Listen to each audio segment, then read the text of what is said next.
भारत का सर्व प्राचीन धर्म ग्रंथ क्या है?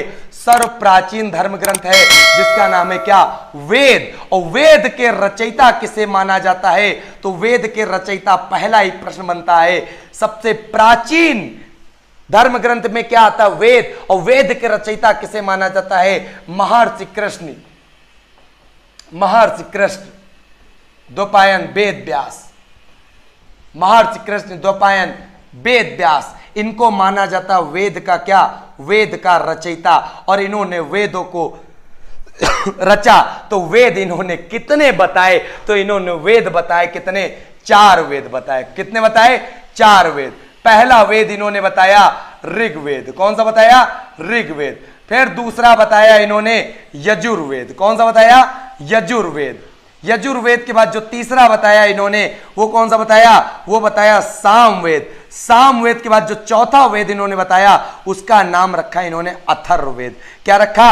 अथर्ववेद। तो भाई साहब ये 4 वेद थे जो महर्षि कृष्ण द्वैपायन वेद व्यास के द्वारा रचित किए गए। सबसे पहला प्रश्न याद कर लो, वेदों की संख्या कितनी है? तो वेदों की संख्या है भाई साहब कितनी?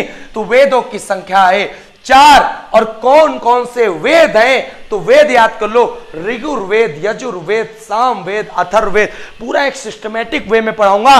कोई भी एग्जाम फाड़ देना जाके, रेलवे हो, एसएससी हो, बैंक हो, कोई भी एग्जाम फाड़ देना जाके पूरी पूरी जीएस यहां से मिलने वाली है, गारंटी। लूसेंट का एक अत्याधुनिक रूप मैं दूंगा। लूसेंट तो सबके पास है लेकिन पढ़ने का तरीका मैं बताऊंगा और एक एक चीज रटवा के छोड़ूंगा। सबसे पहले वेद के रचयिता महर्षि कृष्ण द्वैपायन वेद व्यास। वेदों की संख्या 4, ऋग्वेद, यजुर्वेद, सामवेद, अथर्ववेद।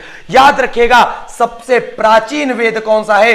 तो सबसे प्राचीन वेद कौन सा है या सबसे पुराना वेद? उसका नाम है ऋग्वेद। फिर यहां बात आती है सबसे नया वेद कौन सा है? सबसे आधुनिक वेद, उसका नाम है अथर्ववेद। क्लियर? फिर यहीं पे प्रश्न याद रखिएगा। क्या याद रखोगे बालक? इन वेदों में होते हैं उपवेद। क्या होते हैं? उपवेद। तो उपवेद भी याद रखिएगा। कैसे याद रखोगे? तो मैं उपवेद याद कराता हूं। कैसे? तो इधर मैं लिखे दे रहा हूं उपवेद। तो ऋग्वेद का जो उपवेद है उसका नाम क्या है? उसका नाम है आयुर्वेद। क्या नाम है? आयुर्वेद। फिर यजुर्वेद का जो उपवेद है उसका नाम क्या है? उसका नाम है धनुर्वेद। क्या नाम है?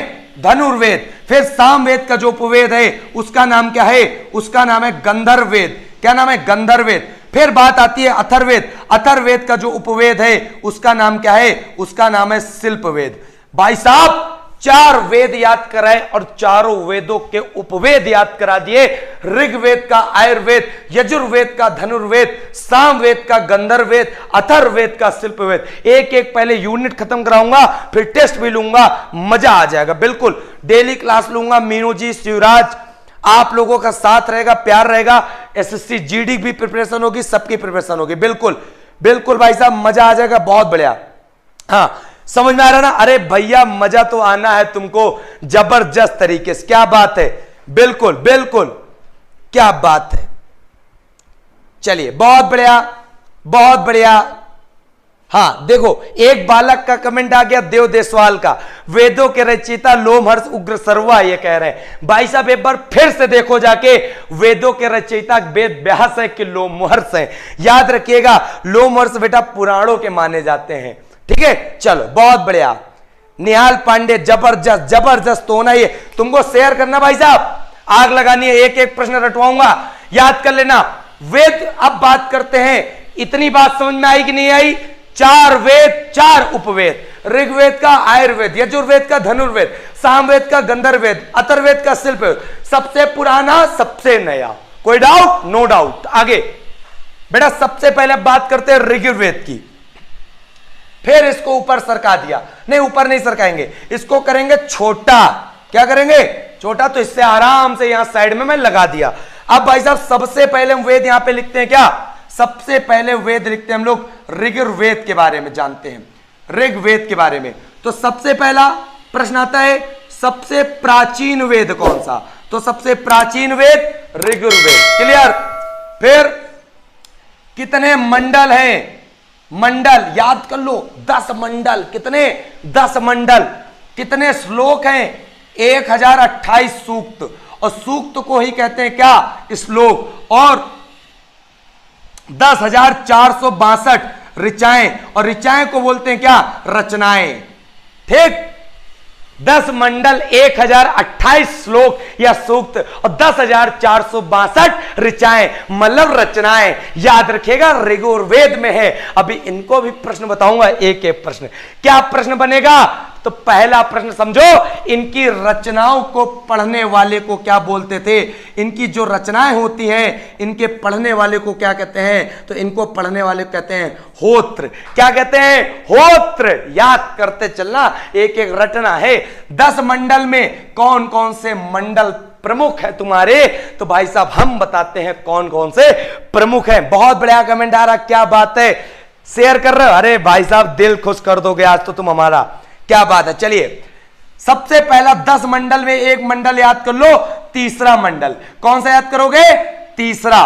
तो तीसरे मंडल में क्या है, तीसरे मंडल में जो सूर्य देवता सावित्री है, सूर्य देवता सावित्री, उनको गायत्री मंत्र समर्पित है। तो याद रखिएगा सूर्य देवता सावित्री को समर्पित मंडल कौन सा है, तो याद रखिएगा सूर्य देवता सावित्री को समर्पित मंडल तीसरा है भाई साहब। कौन सा है, तीसरा।